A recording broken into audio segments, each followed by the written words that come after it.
Welcome to our second Uplifting Voices two-part series at our local library. A special thank you to Paul Engel for supporting the art of poetry and giving us this space. And always special thank you to Philip Soares, Brockton's Poet Laureate, my longtime mentor and friend, for supporting my ideas as they come. Today's event, for those who were not here last time, was birthed from two angry, disheartened women having a conversation after election.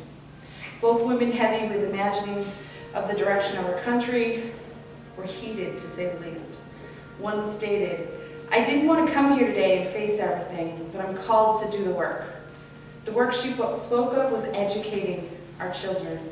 In that moment, I quoted Paul Laurence Dunbar by stating, "We wear the mask," making an allusion for the face of our ancestors wore silently as a means of survival. For we wear the mask daily. For those who are unfamiliar with the poem, We Wear the Mask by Paul Laurence Dunbar.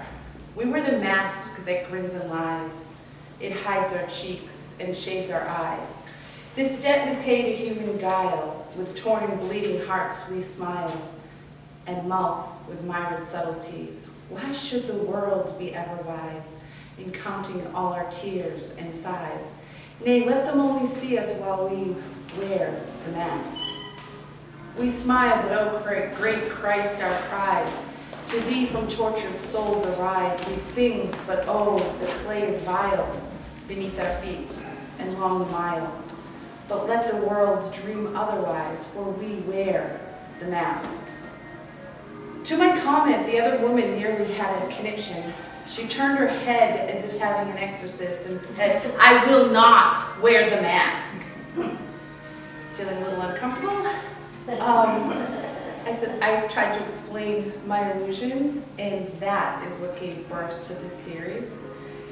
Today is our second Uplifting Voices, because we're going to keep using our voices, we're going to keep speaking out. And why today, on International Women's Day, are we here? Because a second friend, a couple of friends that are here today, said, equally angry, equally upset, we need to persist. We need to use our voices at every chance that we have. So thank you, Michelle, Skye, Santos, and Amy Woodward, for persisting, and that's what brings us here today. I'm Hope Fernandes, educator, educational administrator, historian, but more importantly, a poet. Today, I'm your queen of ceremonies. For today's event, we will not have an open mic, rather we will have 4 featured poets all here to raise the voices of women. Poets of the past to share some living voices that may echo others.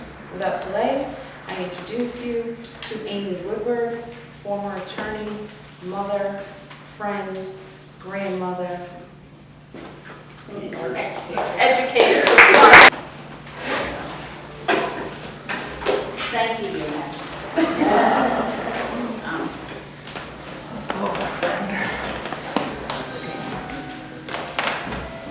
I really appreciate everybody who came here today.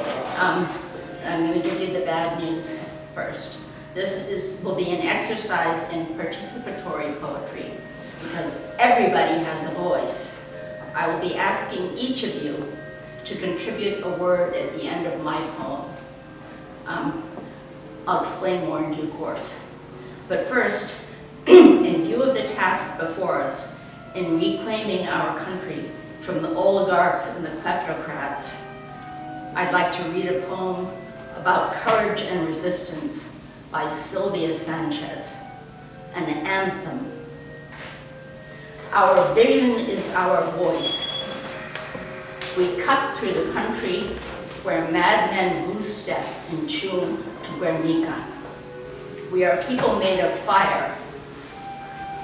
We walk with ceremonial breaths. We have condemned talking mouths. We run without legs. We see without eyes. Loud laughter breaks over our heads. Give me courage so that I can spread it over my face and mouth. We are secret rivers with shaking hips and crests. Come awake in our thunder so that our eyes can see behind trees. For the world is split wide open and you hide your hands behind your backs, for the world is broken into little pieces, and you beg with tin cups for life. Are we not more than hunger and music? Are we not more than harlequins and horns? Are we not more than color and drums? Are we not more than anger and dance? Give me courage so that I can spread it over my face and my mouth. We are the Shakers, walking from top to bottom in a day. We are like Shango, involving ourselves in acts that bring life to the middle of our stomachs. We are coming towards you, madmen, shredding your death talk, standing in front with mournings around our waist. We have inherited our prayers from the rain, our eyes from the children of Soweto. Red rain pours over the land, and our fire mixes with the water. Give me courage so that I can spread it over my face and mouth. Thank you, Sylvia Sanchez.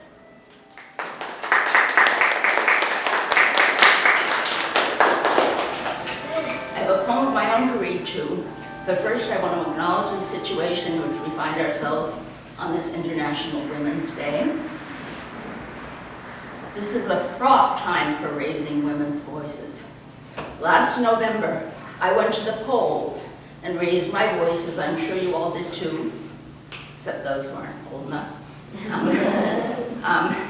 as I've done every election cycle since 1972, for, in this case, a brilliant, dynamic, experienced candidate for president, only to find that for a slim but sufficient plurality of my fellow voters, 34 felony convictions, attempted insurrection, serial bankruptcy, serial sexual assault, neo-Nazi ties, flagrant disregard for our national security, blatant contempt for the values that made our nation for some decade the leader of the free world, incessant lying and grifting, manifest imbecility, and apparent dementia were less significant disqualifications for the office of the presidency than female anatomy.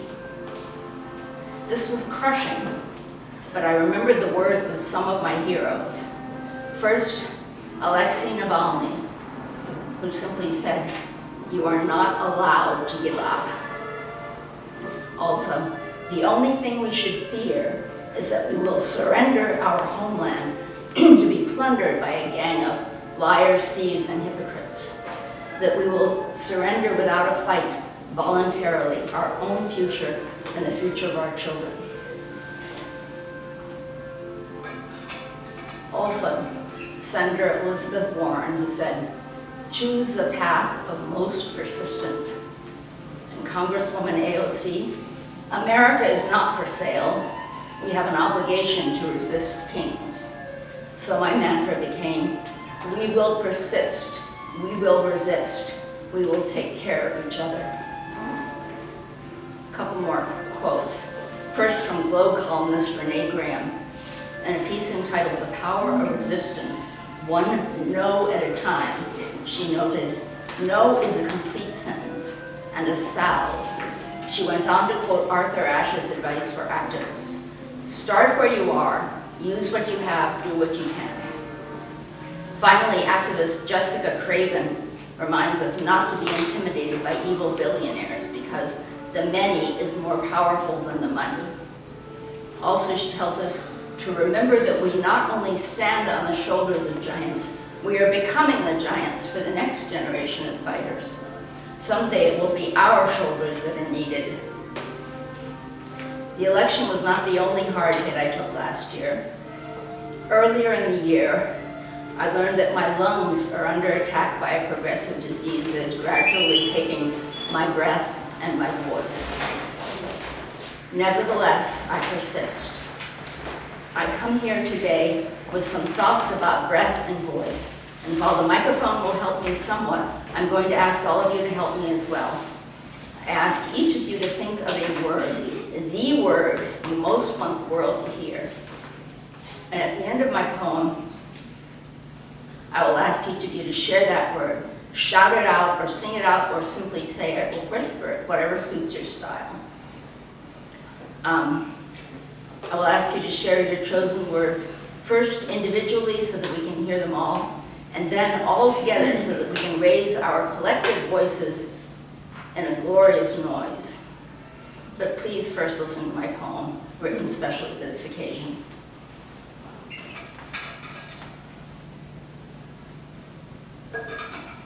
Everyday magic, an ode to breath.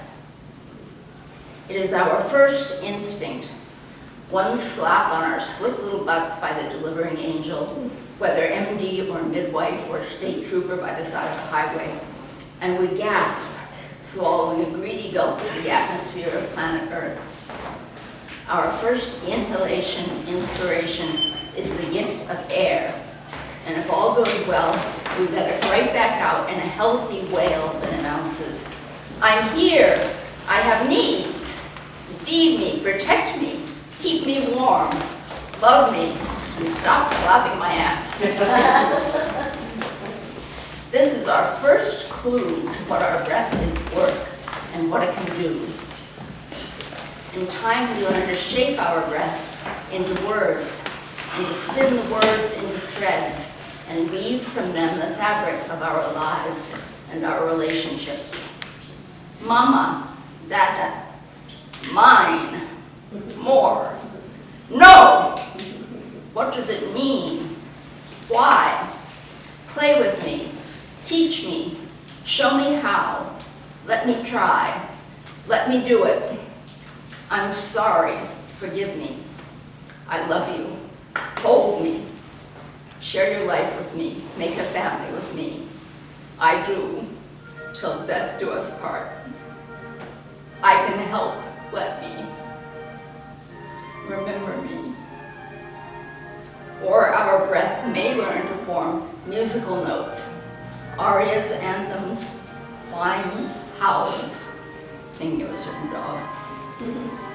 Every year we use our breath to blow out candles on the birthday cake, growing ever closer to our last gasp, the dread rattle on the threshold of death that signals the cessation of breath. In between is a lifetime of in, out, mostly unconsidered, despite the importance of this process that keeps our bodies running night and day, waking and dreaming. Inspiration / inhalation. Air drawn in through the nose or mouth travels like a busy commuter down the tubes to the alveoli, lovely word, which extract the oxygen and shunt it over to the blood train for delivery to every address on the corporeal mail route, and expel carbon dioxide, balancing our receipts and returns. We rarely think about this process, except perhaps under the tutelage of a voice coach or yoga teacher or meditation guru, or at those times when illness congests the tubes and snarls the breath's commute. Involuntary bodily functions are seldom compelling objects of attention, but breath persists regardless, giving us our voices for speaking and singing and snoring and blessing and cursing. Generations of women are like nesting dolls. All the eggs a woman's ovaries will ever release form inside her while she is a fetus gestating inside her mother. The egg that became me formed inside my mother when she was growing inside her mother on the other side of the world. What if, in like fashion, all the words that we will ever speak are nesting inside our first newborn wail? What if the death rattle is the sound of all those words coming home again, so that our lives are wreathed and bound in a circlet of words and breath? While we still have it, let us celebrate together the gift of breath and voice. What is the word you most want the world to hear today? I'll go first if that makes it easier. Mine is persist. Just going around the room. Empathy. Resilience. No wrong answers. B. Courage. Lovely. Ma'am? Joy. Joy. Thank you. Love. Compassion. Cherish. Consistency. Peace. Bravery. Beauty. Lovely. Resiliency. Lovely. Resurgence. Overcome. In the back? Consideration. Love. Caring. Resistance. Aspiration. Beyond. Did I miss anybody? Yes. Oh, I'm sorry. Yes, Your Majesty. Just B. B. Just B. Okay. Well, that was wonderful. And now, on the count of 3, we're all going to say our word or shout our word and at whatever volume is available to you. Okay, so on 3. 1, 2, 3. Resilience. Great. That was a glorious noise. Thank you very much.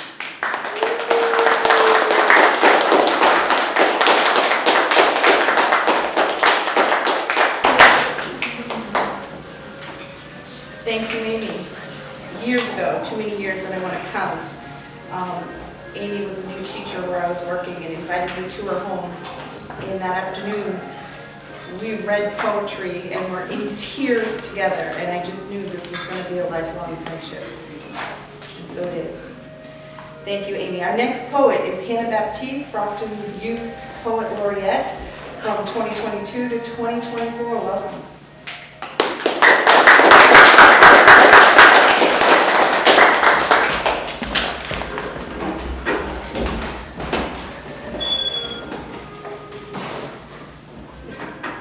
Hi everyone. For my poetry today, I tried to select poems that generally encompass the woman experience, no matter what kind of woman you are. And so I have about 2 or 3 poems today.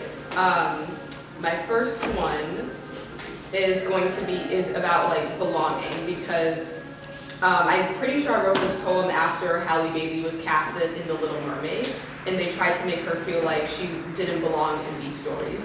So that's going to be my first one today. It is titled Belonging, a Story Rewritten. They say we can't relate to your stories. They say you don't belong in our stories because they don't know anything about how to keep yourself afloat with a tense body that locks your muscles, joints, and trust into place, because the second you let go, it's a weapon against you. They don't know how to make a solar system orbit around you after your existence and impact was denied for years in the stories and told in the books you read. They don't know how to create your own stories and shift waves with your words after being denied the right to read and write. They don't know about the dangers of standing on a street that you didn't build and the ones you did, as if the cracks in the road can see the danger you present from the soles of your shoes and the pressure of your body on the brooding concrete. They don't know that we learned from a young age belonging is a carnival game, a scam to take all you are worth. They will never know the art of hitting targets with your eyes instead of arrows. They don't understand that we can exist in their fairy tales as Tinkerbell or a princess, because they will always have the spotlight even when the light is shifted to shine on someone else. When they say they can't relate to our stories, our experiences, that our stories aren't needed in classrooms, ask them, was it meant for you? When they say we don't belong in their stories, tell them we weren't trying to belong in a story that doesn't want us between the lines. We were trying to write our own when you stole our words.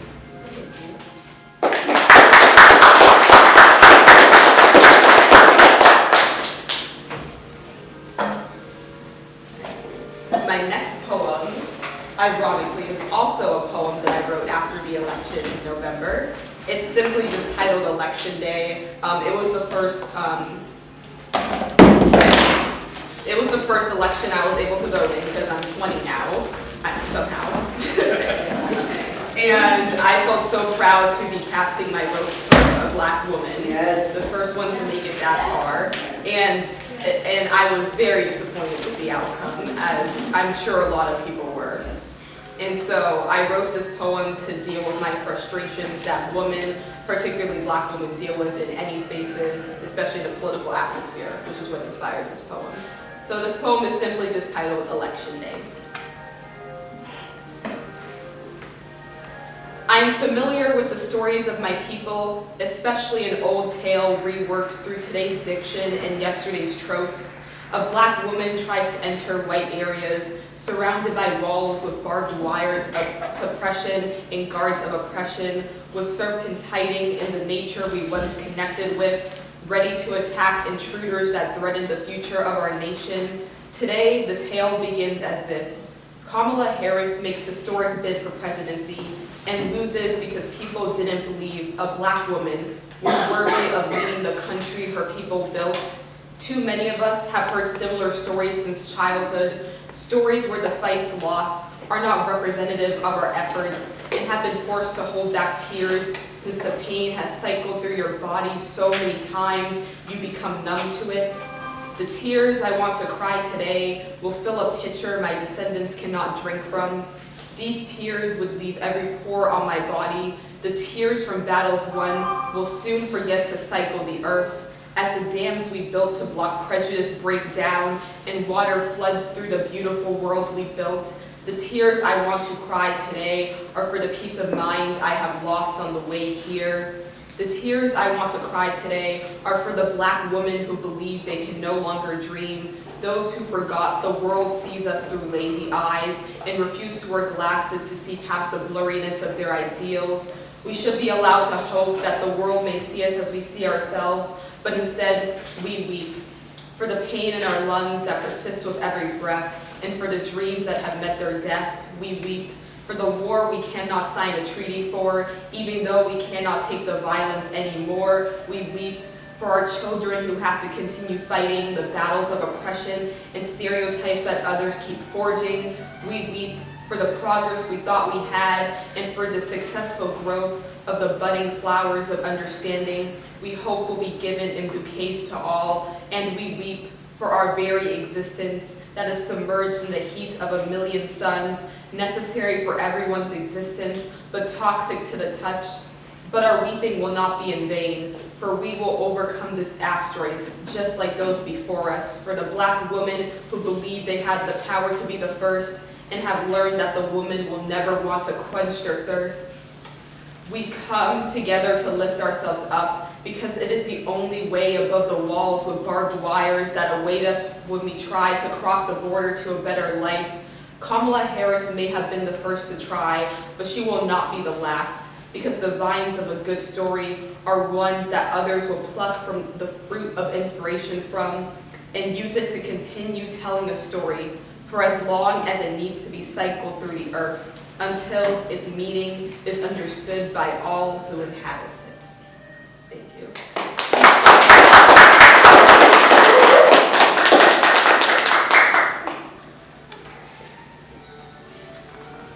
My last poem today is titled A Declaration for My Future Wedding. I wrote this poem a long time ago. To be honest, I was never really that girl who thought about what their future wedding would be like.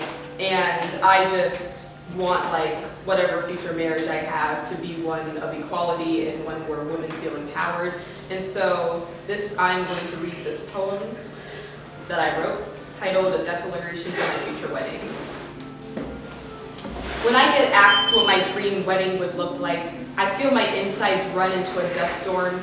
I was never the girl whose wedding plans were bricks pasted together, laid out over time to make a dream house. I never saw the pleasure of people losing the qualities that made them a folklore, molded by cracked hands and smile lines. I saw a marriage become a house collapsed by an earthquake. I saw my role models leak into cracked roads and debris, the dust of it all clouding my vision. I am sorry for the baggage I have. It must be the rock at the bottom of my shoe reminding me I can't take a step forward without feeling pressure and pain.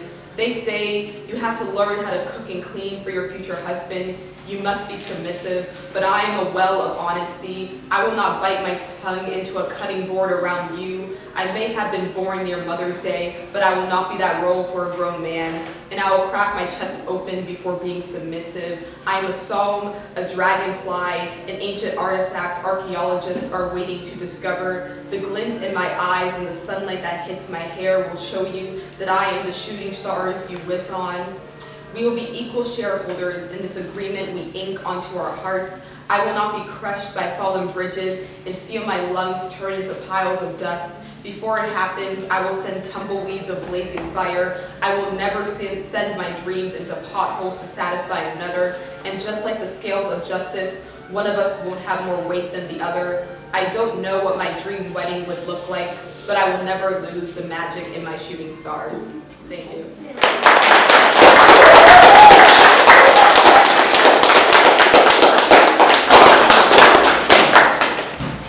Thank you, Hannah. I want more. I truly do. Our next poet is Michelle Skye Santos.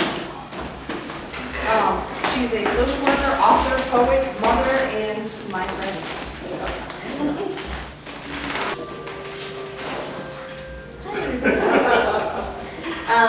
We can put it down. Thanks. All right, well, thank you very much for giving me this opportunity to share some amazing art by female poets. As I personally focus on spirituality in my own writing, I wanted to find examples of divinely inspired poems throughout history. I have 4 poems to read to you today. They're not that long, though. And as you listen, I'd like you to think about what each poet is saying about their relationship to the divine, especially during times of strife. The first poem is written by Sappho, an ancient Greek poet who lived in the 6th century BCE on the island of Lesbos. She was a prolific lyric poet, and her poetry is known for its emotion and striking imagery. Her work was well known and admired during her life, and she was one of the 9 lyric poets esteemed by scholars in Hellenistic Alexandria. Sappho was polytheistic, which means that she worshipped multiple gods. A common theme in her poetry was love, so her spiritual focus was often on the goddess Aphrodite, Greek goddess of love and relationships. This is a hymn to Venus, and Venus is the Roman name for Aphrodite. O Venus, beauty of the skies, to whom 1,000 temples rise, gaily false in gentle smiles, full of love perplexing wiles. O goddess, from my heart remove the wasting cares and pains of love. If ever thou hast kindly heard a song in soft distress, preferred, propitious to my tuneful vow, O gentle goddess, hear me now. Descend, thou bright immortal guest, in all thy radiant charms confessed. Thou once did leave almighty Jove, and all the golden roofs above. The car thy wanton sparrows drew, hovering in air they lightly flew. As to my bower they winged their way, I saw their quivering pinions play. The birds dismissed, while you remain, bore back their empty car again. Then you, with looks divinely mild, in every heavenly feature smiled, and asked what new complaints I made, and why I called you to my aid. What frenzy in my bosom raged, and by what cure to be assuaged? What gentle youth I would allure, whom in my artful toils secure? Who does thy tender heart subdue? Tell me, my Sappho, tell me who. Though now he shuns thy longing arms, he soon shall court thy slighted charms. Though now thy offerings he despise, he soon to thee shall sacrifice. Though now he freezes, he soon will burn, and be thy victim in his turn. Celestial visitant, once more thy needful presence I implore. In pity come, and ease my grief. Bring my distempered soul relief. Favor thy supplicants' hidden fires, and give me all my heart desires.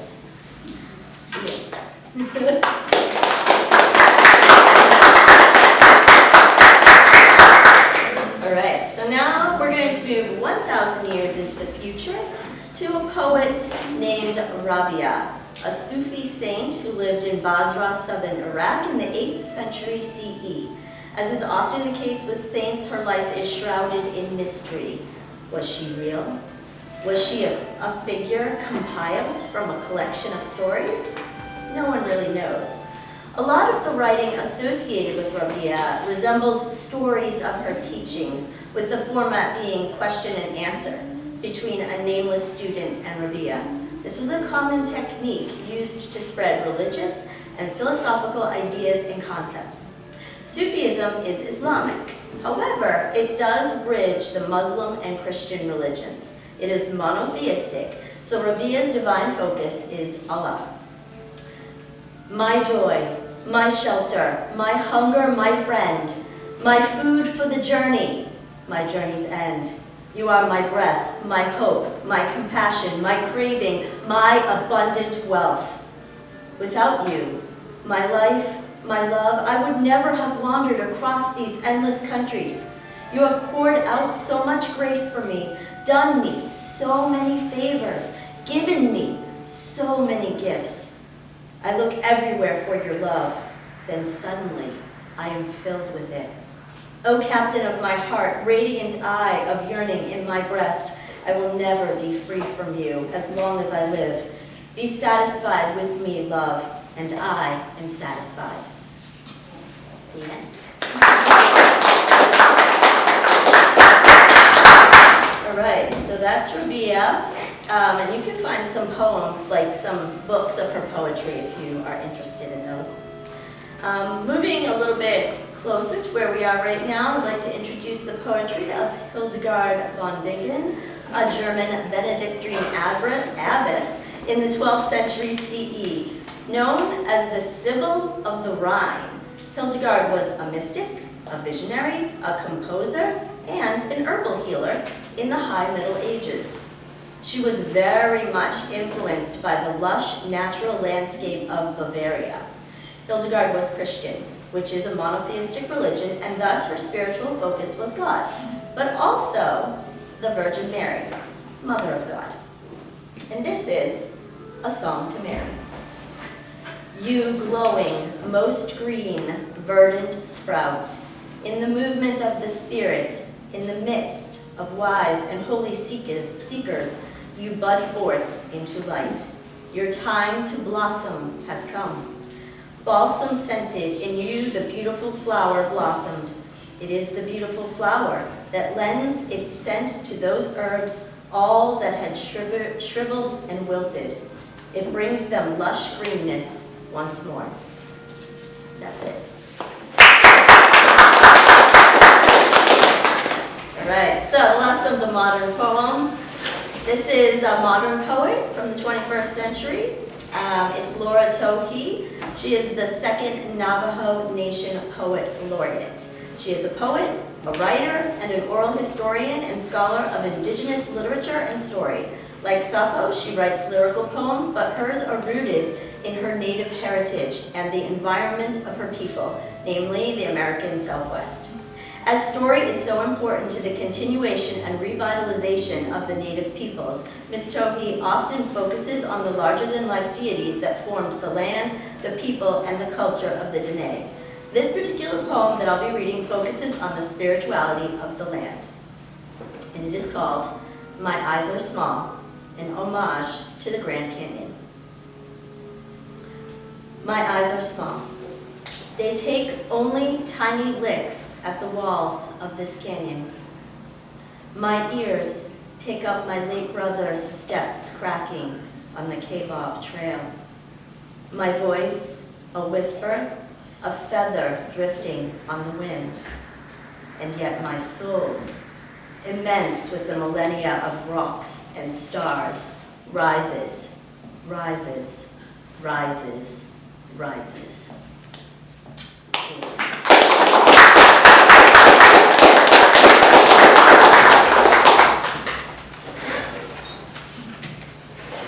Thank you, Michelle, for taking us through time.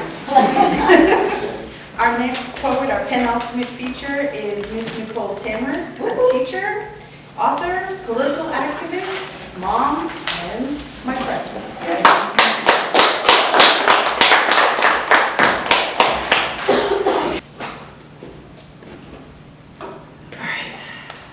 Welcome.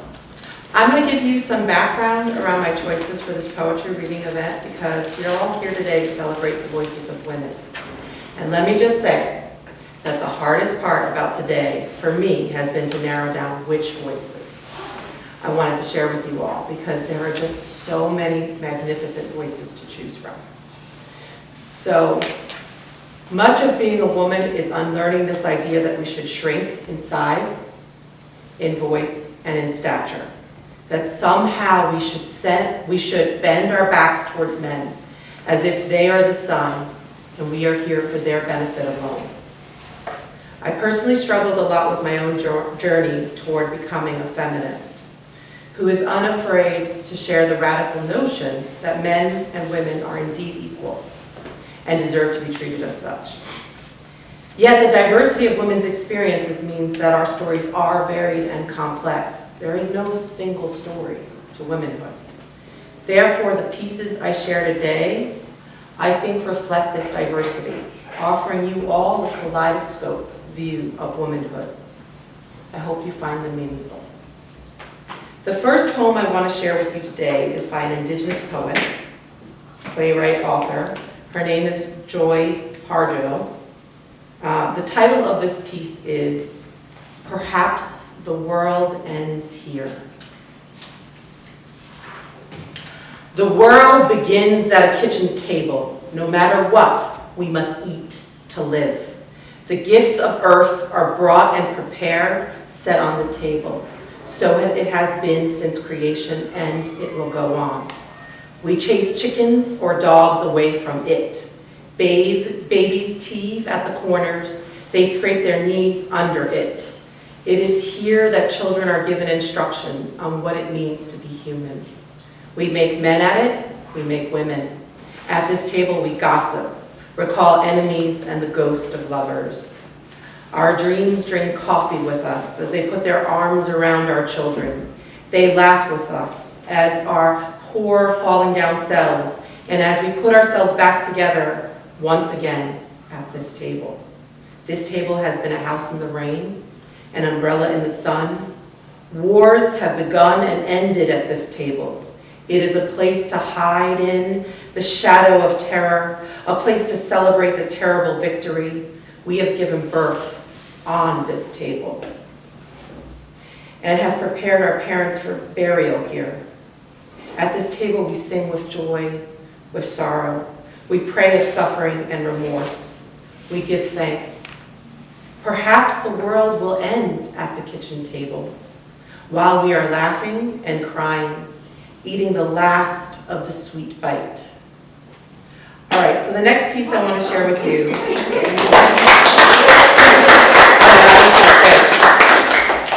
I have 15 minutes, I'm making sure. Okay, so the next piece I'm going to share with you is by Nikita Gill. She's an Egyptian poet who I highly recommend you all find out about. She reimagines fairy tales and Greek myths, and she looks at them through a feminist lens. She's really, really good. Okay, so the title of the poem is Gorgon, a letter to the patriarchy. If a woman does not fit the shape of what you think a woman should, if a woman is not obedient, does not see things the way you do, if a woman is too independent to need anything more than herself, does she automatically become a threat filled with such terror to you? Did her tresses turn into red snakes because she dared to refuse you? Did the dulcet voice become unbearable cries because you couldn't stand to see her laugh? Did her gaze turn you to stone because she was so completely unafraid? Perhaps the truth about Gorgons is they are just women. Women who do not bend to the world or fit into the narrow mold you want them to. Maybe that's why you demonize them, turn them into monsters, because you think monsters are easier to understand than women who say no to you. She's really good. That's from her book, Great Love. Okay, so the next poem I'm going to share is from my student. So this week I got the pleasure of seeing some of my students do their informative speeches in their speech communication course. Professor Lindy is right here, so he knows. So this student decided to do, Alyssa Alcee did a informative speech on how to write poetry. It was really great because she did it in pieces, and at the end she shared her own poem. So I'm going to try to do justice to it. So the name of the poem is Who or What, Vice Versa. Hello. What I mean is, thank you. My name is Alyssa, and I know what I am. Actually, I know who I am, but I didn't know who I was when I was what I was, because I was a what before I was a who. In the womb of my mother who had me, I am a girl. I am confused, but knowing when I think I look pretty, do people think I look ugly, or vice versa? I am a girl who totters against the rocks of unrighteousness, a girl who enters school and exits with questions. I am a girl, but a woman is sprouted in me, and the seed of confusion branches out to my nerves and brains. Who makes me a girl? Who enters school and exits with questions? Is it the girl who tottered against unrighteous rocks? Who thinks when I think I look ugly, do people think I look pretty, or vice versa? I am knowing but confused because I am a girl. And I was a who after I was a what in the womb of my mother who had me. Actually, I didn't know what I was because I was thinking about who I am. But that is why I know what I am. My name is Alyssa, so thank you. But what I mean is, hello.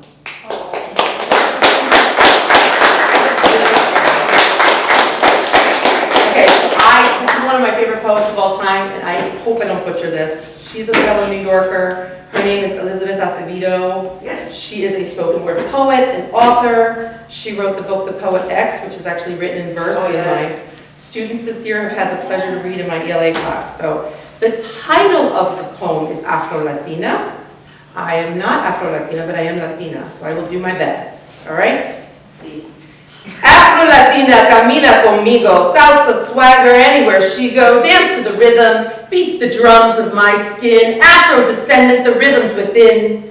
The first language I spoke was Spanish, learned from lullabies whispered in my ear. My parents' tongue was a gift, which I quickly forgot. After realizing my peers did not understand it, they did not understand me, so I rejected habichuela y mango, much preferring Happy Meals and Big Macs, straightening my hair in imitation of Barbie.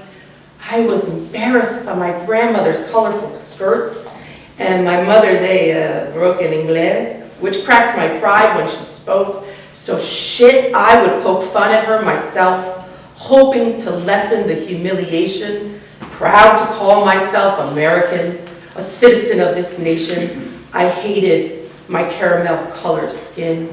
Curse God, I've been born the color of cinnamon. How quickly we forget where we come from. So remind me that I come from the Taínos of the Rio, the Aztec, the Maya, los Incas, los Españoles con sus fincas buscando oro, and the Yoruba Africanos que con sus manos built a mundo nunca imaginado. I know I come from stolen gold, from cocoa, from sugar cane, the children of slaves and slave masters, a beautifully tragic mixture of sancocho of a race history. And my memory can't seem to escape the thought of lost lives and indigenous rape, of bittersweet bitterness, of feeling innate, the soul of a people, past, present, and fate. Our stories cannot be checked into boxes. They are in the forgotten, the undocumented, the passed down spoonfuls of arroz con leche at la abuela's knee. They are the way of our hips, skip to the beat of cumbia, merengue y salsa. They're in the bending and the blending of backbones. We are deformed and reformed beings. It is in the sway of our song, the landscapes of our skirts, the asku sukar beneath our tongues. We are the unforeseen children. We're not a cultural wedlock, hair too kinky for Spain, too wavy for dreadlocks, so our palms tell the cuentos of many tierras. Birth of intertwined moonbeams and sunshine, we are every ocean crossed. North Star navigates our waters, our bodies have been bridges. We are the sons and daughters. El destino de mi gente, black, brown, and beautiful. Viviremos para siempre, Afro-Latinos hasta la muerte. Yes.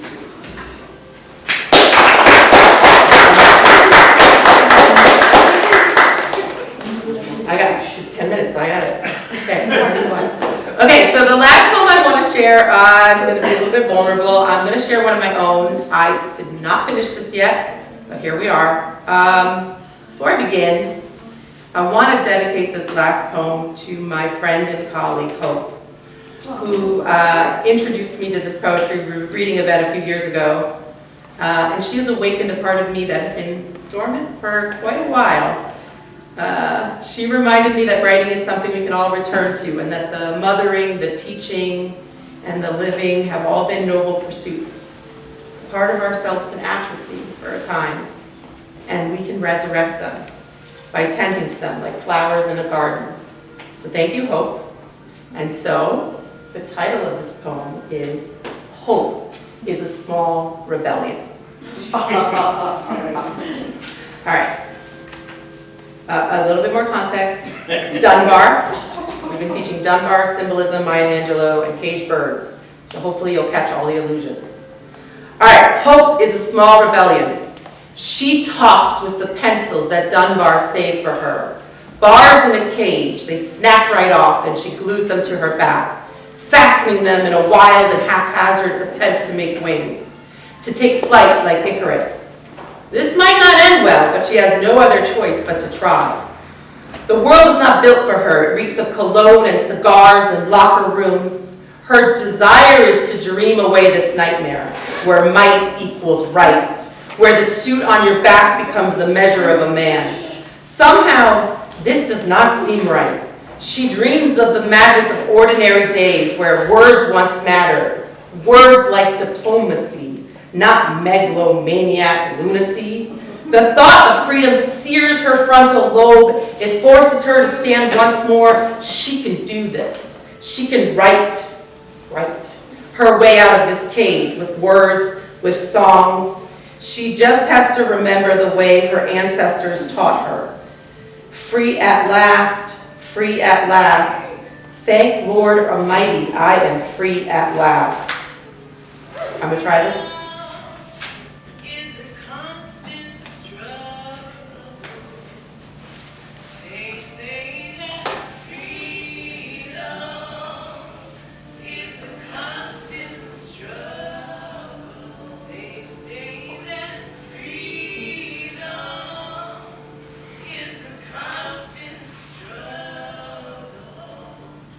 The songs once saved them. Maybe they can save her too. Wade in the water, wade in the water.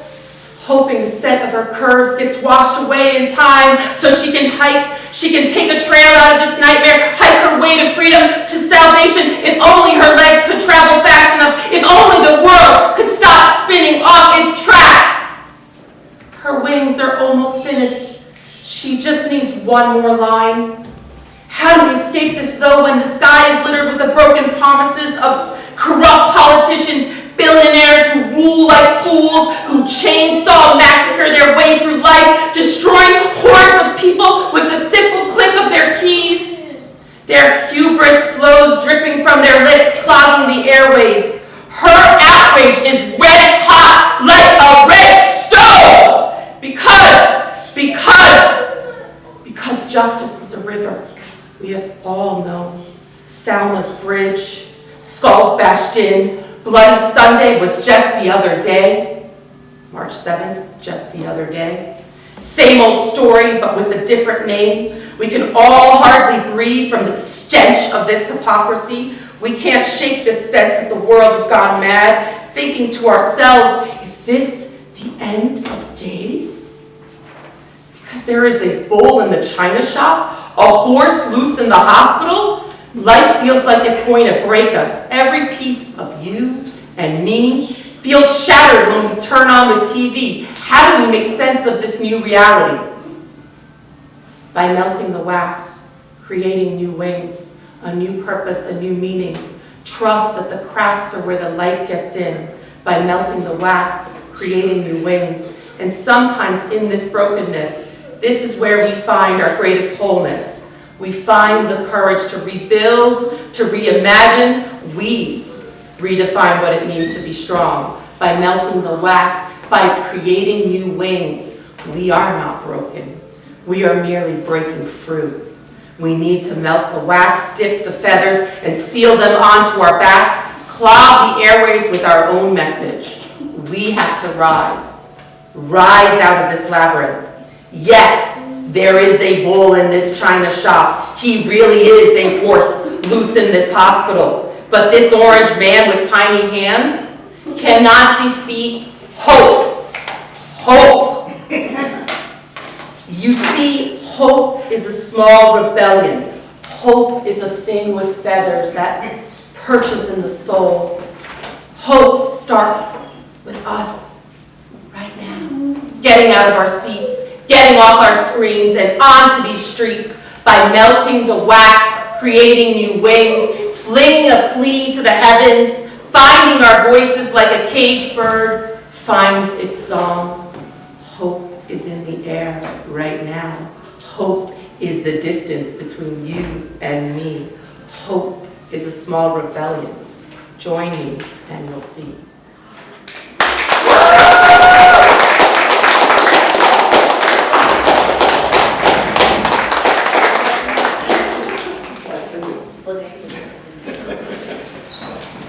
Wow.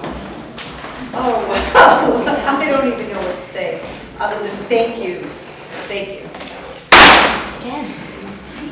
So I feel like I would be remiss if I didn't read a poem that I feel many people are very familiar with, Still I Rise, by Maya Angelou.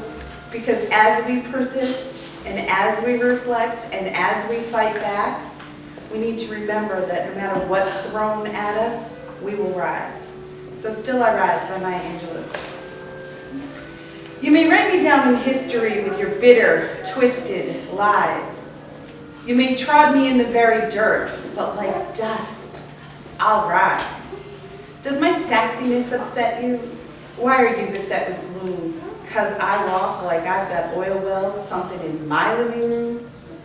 Just like moons and like suns with the certainty of tides, just like hopes springs high, still I'll rise.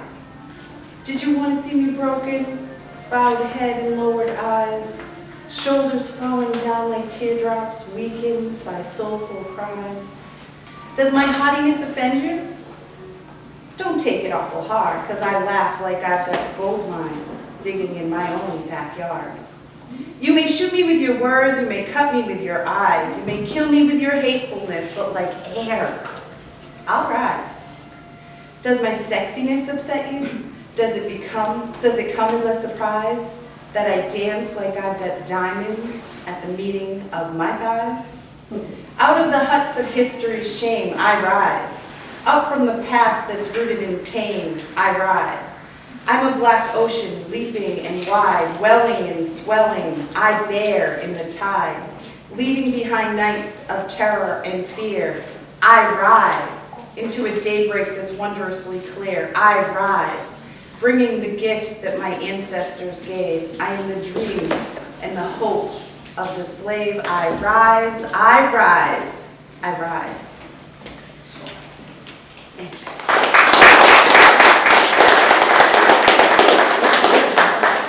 So this poem was written for last month's poetry reading, but the person chose not to read it. It's called Angry Black Women, and it's by Nikki J. I hope I do it justice. Angry black woman is what they call me, and they are absolutely right. I am absolutely angry, I am absolutely a woman, I am unapologetically black. Angry black woman is what they call me. Because I say what I mean what I say. I will not hesitate to knock your all shit loose, I'll get it in my way. Angry black woman is what they call me. When I don't cower or bow. When I won't avert my eyes and greet them with a scowl. Angry black woman is what they call me, even when they try to ignore my path. Experienced, educated, enlightened, it's clear they're not in my class.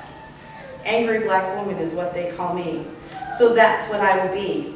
Angry, black, woman. Come see me.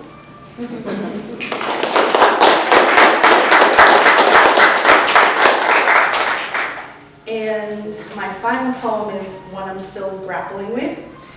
I feel like I couldn't honor a woman's poetry event without honoring my mother. So this is titled The Meanest Mother. She watches, always watching, eyes sharp as a blade, slicing through my excuses. She reads my notes before I do, crosses out her lazy words, rewrites my sentences with the weight of expectation. Speak properly, she says. Stand up straight, look them in the eye. I swallow my sludge, tuck my words in tight. She keeps me close, tightens the leash when my feet stray towards the wrong hands. Not those friends, she warned. You are the company you keep. Her voice is a lock I do not have the key to, and yet years later, I will understand. Books stacked high beside my bed, pages filled with worlds I had no choice but to enter. Read, she commanded, again. Her pen hovers over my shaky script, circling every flaw, until my letters stand as straight as she does. Read it again. Her fingers ache, my fingers ache, but I obey. She will never stop learning, she says. You will never stop learning. Your mind is your sharpest weapon. Keep it honed. No torn jeans, no careless posture, no slumped shoulders to show the world I'm weak. They will see you before they hear you, she reminded me. Her hands smoothing wrinkles from my shirt, her fingers combing out rebellion strand by strand. I dream of disappearing into the background, but she will not let me fade. The kitchen is warm with the scent of simmering patience. She stands at the stove, wooden spoon in one hand, a lesson in the other. A home is not just walls, but the work you put into it. She teaches me to knead dough as she teaches me resilience.